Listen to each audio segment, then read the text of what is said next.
जब भी आप कोई बुरा कार्य करते हो या अच्छा कार्य करते हो, आपको लगता है कि कोई देख नहीं रहा है, तो यह श्री कृष्ण कहते हैं कि तुम जो कुछ भी कर रहे हो, मेरी दृष्टि सदैव तुम पर है।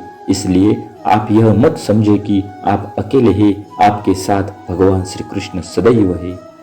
जीवन में आधे दुख इस वजह से आते हैं क्योंकि हमने उनसे आशाएं रखी है जिनसे हमें नहीं रखनी चाहिए थी।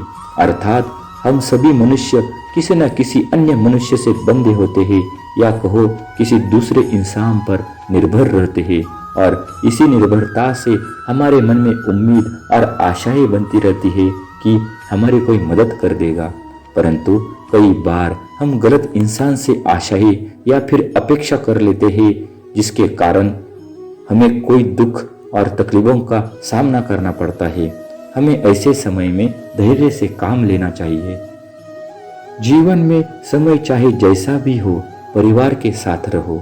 सुख हो तो बढ़ जाता है और दुख हो तो बट जाता है। इस संसार में मूर्ख व्यक्ति, अधर्मी, अज्ञानी व नास्तिक प्रवृत्ति का व्यक्ति मेरी शरण को स्वीकार नहीं करता। ज्ञानी व्यक्ति को कर्म के प्रतिफल की अपेक्षा कर रहे अज्ञानी व्यक्ति के दिमाग को अस्थिर नहीं करना चाहिए।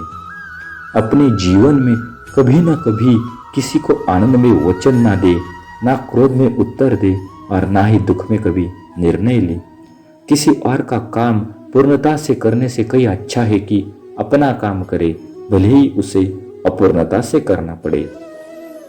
मैं ही इस सृष्टि की रचना करता हूँ, मैं ही इसका पालन पोषण करता हूँ और मैं ही इस सृष्टि का विनाश करता हूँ।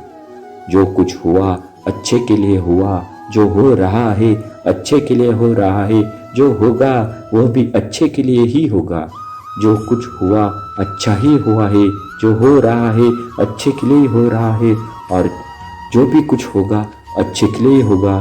तो आप सकारात्मक रहो और अपना कर्म करो। जिस प्रकार श्री कृष्ण जी ने अपने ज्ञान से राह भटके अर्जुन को सफलता प्राप्त कर रही थी, उसी प्रकार भगवान श्री कृष्ण आप सभी को अपने जीवन में आगे बढ़ने की राह दिखाए, यही हमारी कामना है। श्री कृष्ण जी के ज्ञान से आपकी जिंदगी को रोशनी मिले, इसलिए ये भगवान श्री कृष्ण के विचार आपको सही मार्ग पर ले जाने में सफल रहेंगे। आप इन विचारों को अपने परिवार और दोस्तों के साथ शेयर करके इस ज्ञान को और बांटे, क्योंकि ज्ञान बांटने से ही तो बढ़ता है। प्रेम से बोलिए राधे राधे।